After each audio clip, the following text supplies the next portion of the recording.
fancy so. Oh, it's fabulous! A strike to get you up off your seats.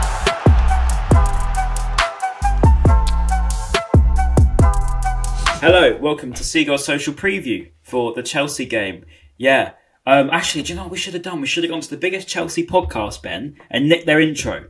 Why didn't we do that? Because that would have made more sense, wouldn't it, when we're doing a Chelsea preview, if we just nicked someone's intro? Because then we've stolen some ideas.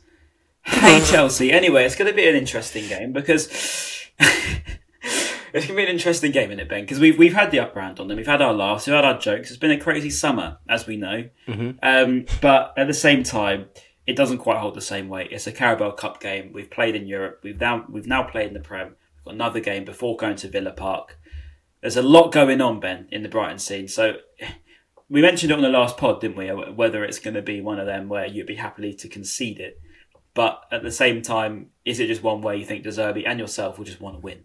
Yeah, I think De Zerbi's going to want to win it. And also, because it's against Chelsea, our main rival now, isn't it? I guess the Chelsea fans are going to hate that. But they know it. They know it. They know that they hate us. And they don't like the fact they hate us because they think we're a small club. But they care about us so much to get rattled by us. Even when we don't play them. Every game, we lost to AEK Athens and they were all over us. Like, oh, Brighton fans are humbled. That's actually true, though. How are we getting like beef by Chelsea fans? It's actually embarrassing. It's embarrassing for them. Mate, I had a Chelsea page quote me as well of like, how's your evening going, with a photo of Colwell and Gilmore. And I was thinking like, mate, that's so May 2023. Like, come on, we're out of that now. But yeah, But no, to answer your question, I want to win. I want to win. I do get what you're saying about like, do we take this as a free hit and put the Europa League to bed because we'll have many more games to play. But we've got the squad depth now, I think, to be able to play in a few different competitions. I know we'd probably want to prioritise Europe and the Premier League, but if you've got a cup run as well in the League Cup, you never know how far you can get, because I think last year we saw a few of the big teams go out quite early, and then there was an opportunity for one of the smaller clubs to actually go and lift the trophy. Like Newcastle got to the League Cup final, which was brilliant for them, only to lose to Man United, unfortunately. But there could be an opportunity where we do get quite far in this competition. So, and I'm sure De Zerbi will want to definitely get one over Chelsea and progress for sure.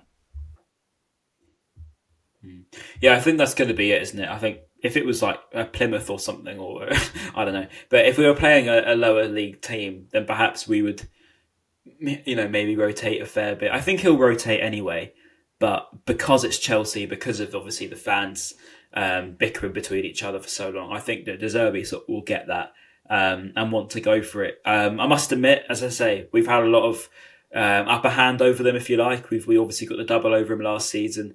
The moment, actually, in which changed everything, the 4-1 win against Graham Potter's Chelsea, which obviously started his downfall, but also started our upheaval under Roberto De Zerbi. But things will be different. I don't know about you, Ben, but do you think it's not going to be the Chelsea that we played, Frank Lampard's Chelsea? I know they've had different managers every time we play them. So it's Frank Lampard's Chelsea, it was Graham Potter's Chelsea, now we've got Pochettino's Chelsea. So it's going to be, you can't take anything from last season's other two managers, can you? No. Are they going to be worse? I know they've spent so much money, but are they going to be worse? This is the thing, I don't know. I don't know the stat for off the top of my head, but I know they've got only five league wins in something like a year or something like that, something mental. And things aren't going right for Poch. I know we said it in the previous episode, but is Poch doing a worse job than Graham Potter did at Chelsea, and Poch is still in a job? I don't know how long he's going to be in a job for. This will be a huge game for them because they'll probably see this as an opportunity to get a win under Poch. And, for them, getting a win over Brighton will be massive for Chelsea. It'd be huge. Well, it would, because it's a big game, isn't it? Let's face it, it's a team that you want to beat, regardless of what you want to paint it out to be. It is. So Twitter's going to be so toxic on the 27th of September. Oh my God. It's the first game I'm missing in ages, which is typical, because I just couldn't fathom the idea of spending £32 to go there and then pretty much have no chance of getting home. They need to make the money back. Or I get home at like stupid hours. That's why Chelsea put the prices up for tickets, because they want to make some money back from us bending them over every time. It is ridiculous. £32 for a Carabao Cup away ticket at 8 o'clock in the evening. Yeah, I thought... Have some shame, Todd. Have some shame, Todd Bowley. Yeah, it's awful, mate. Awful. So, yeah, I will be sitting on Twitter that night and it will be interesting, but I'm going to try not to let it get too hot because that could be interesting if we lost. But yeah, I think, as you say, maybe you can make a case if they've got worse. I think the biggest point I put it down to for the Chelsea point of view is, I don't know, obviously I'm not a Chelsea fan by any stretch, but they got rid of Azpilicueta, they got rid of a lot of big players. I don't need to go through them, as we know they've got a lot of big players. If you're getting rid of that many leaders that have won a lot of things, apart from Thiago Silva probably in that 11, majority of them now are just wonder kids, which is what you do on Football Manager. But as we know here, if you are really trying to copy Brighton, as you know here, that you have to have that perfect blend, don't you, Ben, between... You need to have the Danny Welbecks and Milners and Lallanas. Young wonder kid. Yeah, exactly. And Dunks. And as we saw in the Europa League, if without Dunk, Mitoma doesn't play the same, or etc. You know what I'm trying to say? You don't have that commanding nature there. And I think, your Jason Steels of the world, these sort of players are going to be able to guide you, even if they're not playing. Lallana, as they say, is apparently a massive influence off the pitch. And I just don't see that in Chelsea, where they've got them leaders anymore. And I think if you've got a bunch of players with a lot of talent, don't get me wrong, they've got a fantastic 11 in terms of potential talent.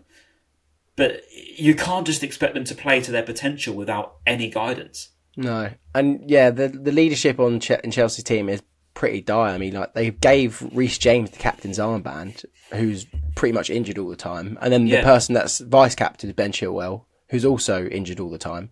And then Thiago Silva, like you said, he's probably the main guy that you should have and would have, if you were the manager, given the captain's armband to, as he plays most of the games, I'm pretty sure. But, to give them the benefit of the doubt, they do have a lot of injuries, which is probably why they're doing quite poorly. I imagine they'll be doing a bit better in the league if they had the likes of Nkunku playing instead of Sorry Miss Jackson playing. That would be a lot better. They would be doing a lot better. Sorry Miss Jackson. Sorry Miss Jackson. He looks like Neil Mopay. He's missing opportunities that Neil Mopay would miss for us under Graham Potter. That's the vibes he's giving me. But again, they just give me all Brighton vibes, Yeah, I get stick for this, but I see potential in Mudryk, and I think there is a player there, and it's just a matter of time. I agree. There's just a matter of time before he shows us that. I mean, we saw a little bit of it when we played them pre-season, and it was actually Sorry Miss Jackson that linked up well with him. He was by far their best player. Yeah, and he has got ability. By far their best player when we went there last year. So, I don't know. He's probably due a good performance. Whether he does it against us, who knows? Yeah, and it's also just interesting. I've no idea, because we don't know what De Zerbi's going to put out in terms of a Brighton team, because, like I said, we've got all these competitions to now juggle. Will he rest some big players? Will he go for it? Because, like I said, we're playing on Wednesday, and then we've got the 12:30 against Aston Villa. So you'd imagine he would want to, which is a massive game in the league, because Villa are probably going to be near there or thereabouts with us in the league when we finish with them. So that is a big game for us. And we want to beat them. And we want to beat them. I'd rather beat Villa in the league than Chelsea in the cup. I'll take that for sure. I don't know about you. Oh, absolutely. Yeah, absolutely. No, I agree with you. I think we sort of have to. I mean, this is a Brighton team that the top 5 gets the Champions League this year. So why I don't think there is 6 teams better than us. And that's why I think we should be looking at that and thinking, well, we should be going for them. Chelsea fans. So yeah, I think we should be going for that. It's true though, isn't it? I mean, I look around, I look at Newcastle, we obviously beat, Manchester United, we beat Manchester City, obviously by nature, they are top 2 in the league every single year. I'm saying top 2 on the somehow basis they don't win the league this season, a 98% chance they will. And then you've got Arsenal, who are good, but we always seem to beat them anyway. Liverpool have actually turned up this season, to be fair, look quite strong. Again, I wouldn't put it past us to get the better of them in a couple of weeks. So, yeah, I think that we are just a very, very good team at the moment. I don't see many teams that should be above us in the league. But, I think that, yeah, I agree with you. I would take the Aston Villa win over a Chelsea win. But at the same time, as we know, De Zerbi's going to want to go for this. So I'm going to have to go for you and ask you for your score prediction, Ben, alongside a prediction in general just of how the game's going to go. Because obviously it is away from home. Although with that being said, their record at Stamford Bridge is pretty horrific. And our record away from home is fantastic. But what do you think? I think this is probably going to be the first loss prediction I've done since we probably played like Man City or something like that. I think we are going to lose, unfortunately. It does have the vibes. I think we're going to lose. I agree. We'll probably score because their defence is a bit of shambolic. I reckon it'll be 2-1 to Chelsea, unfortunately. I should know because we're doing a podcast, but I don't know if it goes straight to pens or not. I don't know if it might do. Might be one of them ones because it's the early rounds that go straight to pens. It might do, actually, yeah. In fact, I don't know either. If it goes to extra time, then maybe they win an extra time, potentially. But I just think Chelsea will beat us, I think, for sure. Okay, so if they are drawn out after 90 minutes, they do go straight to penalties. So, okay. There is no extra time. Hang on, until the semi-final stage. So, and we love a penalty shootout, don't we? Penalties. That's sarcasm. We are fantastic at penalties. Apart from João Pedro, he is a very good penalty taker. But yeah, we haven't exactly been blessed with them. But then, with that being said, Ben, we are very good. We are a very good team. You look at our team back to front. I'm not quite sure how we'll set up yet. Whether we go for Bruggen, whether we go Steele. In fact, that's probably a question for you. Quick. The main thing is Dunk. Wise, I'm gonna. By the way. The main thing is Lewis Dunk. If he plays, then I have so much more hope in us getting a result. But if he's being rested for Villa, then that's where my worry sets in. Yeah, and then obviously we've also got to play against Caicedo, against Sanchez, against Colwill. There's plenty of reasons for us to want to beat them, which is why I think that we can do it. But we'll see. It's going to be a very, very tough ask. But I'm going to go with you, and I'm probably. Am I though? Am I? My gut is saying that we could lose this game, but then my head's telling me that we are a good side, and for that reason, I'm going to trust my head, and I'm going to go for a 1-0 win.